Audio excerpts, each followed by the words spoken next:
Hello viewers, welcome to our channel Digital Computer Tech। हम आपको एक फॉर्मूला बताने वाले हैं, वो भी 4 अलग-अलग तरीके से कि आप एक फॉर्मूला का यूज़ कैसे अपने डाटा में 4 अलग-अलग डाटा में कर सकते हैं। तो देखिए यहाँ पे सबसे पहले हमें यहाँ पे डाटा दिया गया है जिसमें मुझे क्या दी गई है सैलरी शीट। कुछ एम्प्लॉयी नेम दिए गए हैं और उनकी मंथली सैलरी दी गई है, ठीक है? तो उनमें हमें क्या करना है 1000 का बोनस देना है। लेकिन यहाँ पे हमें ये कंडीशन दी गई है कि आपको बोनस 1000 को ऐड उन्हीं की सैलरी में करना है जिनकी सैलरी 17000 से ज़्यादा है। ठीक, तो हमने यहाँ पे 17 ली है क्योंकि हमें लगा ये बीच की सैलरी है तो समझ में आएगा। अदरवाइज़ आप अपने हिसाब से कोई भी सैलरी यहाँ पे चूज़ कर सकते हैं। तो आपको यहाँ पे कैसे फॉर्मूला अप्लाई करना है वो हम आपको बता रहे हैं। लेकिन उससे पहले आप कंडीशन समझ लीजिए। इस फॉर्मूला का हम यूज़ तभी करते हैं जब मुझे किसी डाटा में कोई कंडीशन रख के कुछ निकालना होता है, हम तभी ये फॉर्मूला का यूज़ करते हैं। तो हमें यहाँ पे क्या कंडीशन रखनी है, ये कंडीशन दी गई है कि अगर आपकी सैलरी यहाँ पे जो हमारे एम्प्लॉयी नेम है उनकी किसी की भी सैलरी 17,000 से ज़्यादा है तो उनकी सैलरी में 1000 ऐड नहीं करना है और जिनकी सैलरी 17,000 से कम है उनकी सैलरी में ही आपको 1000 ऐड करना है, मतलब जोड़ना है। फिर हमें बताओ कि हम एक एम्प्लॉयी को कितनी सैलरी पे करें 1 मंथ की। ठीक, तो ये काम हम बहुत ही आसानी से कर सकते हैं। इसके लिए सिर्फ आपको एक फॉर्मूला अप्लाई करनी है और वो फॉर्मूला है हमारा इफ, क्योंकि इफ फॉर्मूला से ही हम लोग कोई कंडीशन रखते हैं डाटा में, तो इसलिए यहाँ पे लगाएंगे इक्वल टू। अब देखो, अब आप इस फॉर्मूला को 2 तरीके से लगा सकते हैं। पहला ये है कि आप पहले एक सेल में लगा लीजिए, उसके बाद उसी फॉर्मूला को डायरेक्ट नीचे तक ड्रैग कर दें। लेकिन हम कुछ थोड़ा अलग बताएँगे, इसके लिए हम पहले से ही अपनी जो रेंज है उसको सेलेक्ट कर लेंगे। ठीक है? अब सेलेक्ट करने के बाद यहाँ से आपको टाइप करना है और यहाँ पे आपको अप्लाई करना है इक्वल टू इफ। उसके बाद टैब की को प्रेस करके आप फॉर्मूला को एक्टिव करवाएँगे। अब यहाँ लॉजिक टेक्स्ट में हमें क्या देना है, जो भी हम फाइंड कर रहे हैं, जो जिस डाटा पे कंडीशन रख रहे हैं, तो हम फाइंड कर रहे हैं सैलरी और कंडीशन भी रखनी है मुझे सैलरी पे। अब यहाँ पे मैं एक्सप्लेन करेंगे कि अगर ये मेरा सेल है, वो लेस देन है कितने से 17,000 से, 70,000 यहाँ पे टाइप करेंगे। उसके बाद तो क्या करें, इस वाले सेल में ठीक कोमा देके आप क्या करेंगे, इसी सेल को वापस से सेलेक्ट करिए और यहाँ पे कह दीजिए कि ये वाले सेल में प्लस कर दिया आपका 1000, ठीक है? तो क्या करें, अगर देखिए यहाँ पे प्रीवियस कंडीशन समझिए, सिर्फ आपको कंडीशन अच्छे समझनी है, उसके बाद आपको फॉर्मूला बिल्कुल ईज़ी लगेगा। हमने यहाँ पे किया इक्वल टू इफ का फॉर्मूला दिया। एक्सेल में इसका मतलब होता है यदि। यदि मेरा ये वाला सेल, देखिए हमने सेल को सिलेक्ट किया है और बताया है। अगर ये वाला मेरा सेल छोटा है, तो छोटा है के लिए हमने लेस देन यूज़ किया है, छोटा है। अगर आप यहाँ पे कंडीशन चेंज करना चाहते थे, बड़े देना चाहते थे कि जो बड़ा उसमें आएगा, तो आप यहाँ पे ग्रेटर देन दे सकते थे। ठीक है? तो उसके बाद हमने यहाँ पे 17,000 लिखा है। तो इस सेल में क्या करें, यहाँ पे सैलरी में क्या करें, C1 यानी कि 17,000 में प्लस 1 कर दिया। हमने 1000 को सिलेक्ट किया है तो 1000 को प्लस कर दें। अब यहाँ पे एक कंडीशन देंगे, अगर ज़्यादा है सॉरी कम है तो ऐड कर दें, नहीं तो कोमा देके, कोमा मतलब नहीं तो क्या करें, उसी सेल को वापस से सेलेक्ट कर लेंगे, सैलरी वाले जो मैंने सैलरी दी उसी को सेलेक्ट करेंगे और बताएंगे नहीं तो हमें क्या करें, वही सैलरी, ठीक है? कोमा देके नहीं तो वही सेम सैलरी को सेलेक्ट कर लो। अब इसके बाद आप शिफ्ट की को प्रेस कर दिए, 0 को प्रेस कर दिए तो आपका ब्रैकेट क्लोज हो जाएगा। अब हमें यहाँ पे सिंपली क्या करना है, कंट्रोल की को प्रेस करके एंटर की को प्रेस करना है, ताकि हमने जो सैलरी फॉर्मूला अप्लाई किया वो सभी में लग जाए, ठीक? नहीं तो मेरे पास क्या ऑप्शन था, जैसे हम पहले सैलरी लगा रहे थे, यहाँ से इसको एग्जांपल यहाँ पे देख लीजिए। जो हमने अभी यहाँ पे सैलरी फाइंड की है, सैलरी बेस बोनस, तो देखिए यहाँ पे 17,000 से एक्स्ट्रा था तो यहाँ पे क्या उसने ऐड नहीं किया है। अब हमारे जहाँ पे भी कम था, देखिए यहाँ पे 15,159 है तो यहाँ पे ये मेरा 17 से कम था तो यहाँ पे देखिए ऐड हो चुका है। उसी तरह मेरा देखिए यहाँ पे भी 17 से कम था तो यहाँ पे भी मेरा ऐड हो गया है। उसके बाद यहाँ पे भी आप देख सकते हैं ये भी कम था तो यहाँ पे भी ऐड हो गया है। मुझे लगता है तो आपको ये कंडीशन समझ में आई होगी। अब क्या था, अगर आपने यहाँ पे पहले से पूरी रेंज को सेलेक्ट नहीं किया था तो आप एक सेल में फॉर्मूला लगाते, लगाने के बाद यहाँ से आपको ड्रैग करना था तो भी आपका फॉर्मूला फिल हो जाएगा। ठीक है? तो आप या पहले से ही रेंज को सेलेक्ट कर लें या फिर एक सेल में फॉर्मूला देके वापस से ड्रैग कर लें, तो आपको जैसा ठीक लगता है वैसे करिए। नेक्स्ट देखते हैं, यहाँ पे मेरे पास एक और लिस्ट है। यहाँ पे देखिए हमें नेम लिस्ट में क्या दिया गया है, जेंडर जेंडर दिया गया है, एम्प्लॉयी नेम, लास्ट नेम भी दिया गया है और हमें यहाँ पे फुल नेम फाइंड करना है। तो देखिए अगर हम यहाँ पे फुल नेम को निकाल रहे हैं किसी सेल से तो आप कहेंगे कि हम यहाँ फुल नेम और देखिए यहाँ पे first name middle name last name को ऐड करने के लिए कौन एडिटिंग फॉर्मूला भी यूज कर सकते हैं। हाँ कर सकते हैं, लेकिन यहाँ पे हम क्या करेंगे, हमें फर्स्ट नेम नहीं दिया गया है, हमें फर्स्ट नेम को फाइंड करते हुए इन तीनों सेल को जोड़ना है आपस में, तीनों सेल का डाटा एक ही सेल में है। तो देखिए यहाँ पे मुझे क्या करना है, फर्स्ट नेम निकालने के लिए हम वापस यहाँ पे क्या करेंगे, इस फॉर्मूला का यूज करेंगे।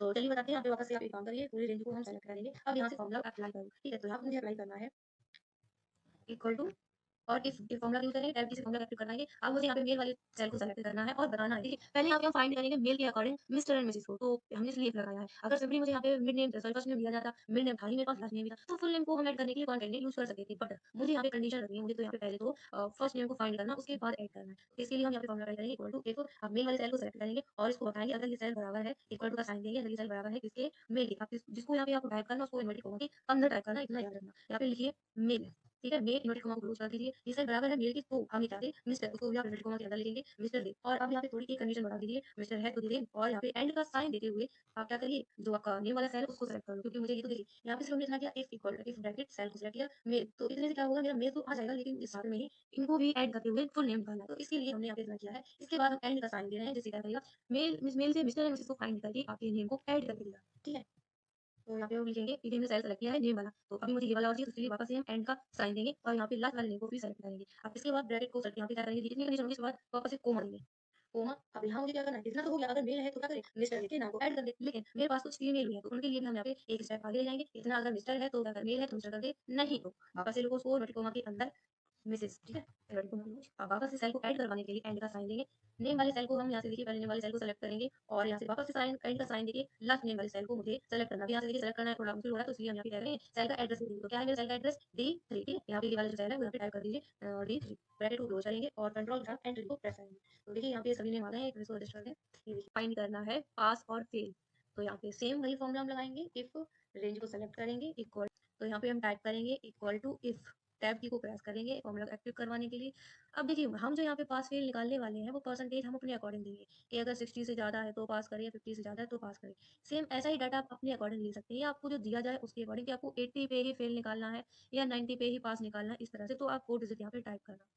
तो फिलहाल में जो मेरे पास डाटा है इसमें देखिए 60 से जो भी मेरे नीचे हैं उनको हम क्या करेंगे, फेल करेंगे, और 60 से ऊपर वाले को पास। तो यहाँ पे सबसे पहले हम इस सेल को सेलेक्ट करेंगे, परसेंटेज का एक सेल सेलेक्ट, और यहाँ पे मुझे देना है अगर 60 से क्या हो, यहाँ अगर ये सेल मेरा बड़ा हो, बड़े के लिए ग्रेटर देन लगाएंगे यहाँ पे, बड़ा हो, और यहाँ पे देंगे 70, ठीक है, यहाँ पे लिखेंगे 70 से बड़ा हो। अब देखिए हमने यहाँ पे जो परसेंटेज का ये साइन है ये टाइप किया है, इसको मैंने नंबर से कस्टम नहीं किया है, तो इसलिए मुझे यहाँ पे परसेंटेज का साइन देना पड़ेगा। अदरवाइज अगर आपने कस्टम कर लिया साइन को तो आप बिल्कुल मत देना, ठीक है। मैंने यहाँ पे कस्टम नहीं किया था तो इसीलिए मैंने यहाँ पे एक चीज़ कह ली है।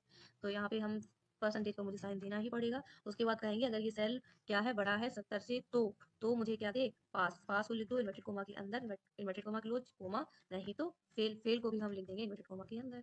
अब सिंपली आपको ब्रैकेट को क्लोज करवाना है, कंट्रोल के साथ एंटर की को प्रेस करना है। तो देखिए जो भी आपके 70 से कम है वो क्या हो गए हैं, फेल, और जो भी 70 प्लस थे वो हो गए मेरे पास। तो इस तरह से बहुत ही आसानी से आप ये सीट निकाल सकते हैं, ठीक है। तो देखिए चलिए हम आपको यहाँ पे ये वाली चीज जो है वो एक्सप्लेन करते हैं। हमने यहाँ पे परसेंटेज क्यों लिखा था हम वो आपको बताते हैं। देखिए सिंपल आपके पास क्या था, अगर आपने कोई भी नंबर यहाँ पे ऑलरेडी ऐसे सिंपली टाइप किए थे, ठीक है, हम यहाँ पे आपको टाइप करके दिखाते हैं इस तरह से। तो आप जब भी इफ फॉर्मूला आप यूज करेंगे यहाँ पे, तो आप इक्वल टू करिए, इफ को टाइप करिए, टाइप करवाइए, लॉजिक को सेलेक्ट करेंगे, ग्रेटर देन दे दो आप अपने अकॉर्डिंग। सपोज मैं यहाँ पे 60 ले रही हूँ, 60, और अगर ये बड़ा है 60 से तो क्या करें, मुझे पास दिखाए। इन्वर्टेड कोमा को क्लोज कर दो, एक सेकेंड, इन्वर्टेड कोमा को क्लोज कोमा, नहीं तो क्या दिखाए, fail, inverted coma close, bracket close, enter. तो इस तरह से आप आसानी से ऐसे भी निकाल सकते हैं, ठीक है। और हमने यहाँ पे परसेंटेज क्यों लिया था, क्योंकि मेरा डाटा जो था उसमें मैंने परसेंटेज का साइन टाइप किया था, इसलिए मुझे देखा था, ठीक। तो अभी मेरे यहाँ सारे पास है 60 से ज़्यादा, हम 60 से ज़्यादा लिए तो सभी 60 ज़्यादा है, तो कम कर दो, 60 से क्या हो, कम हो। तो ठीक है, इस तरह से बदल जाएगा डाटा। चलिए नेक्स्ट चीज में आते हैं। नेक्स्ट हमें यहाँ पे दिया गया है कुछ रेटिंग से रिलेटेड।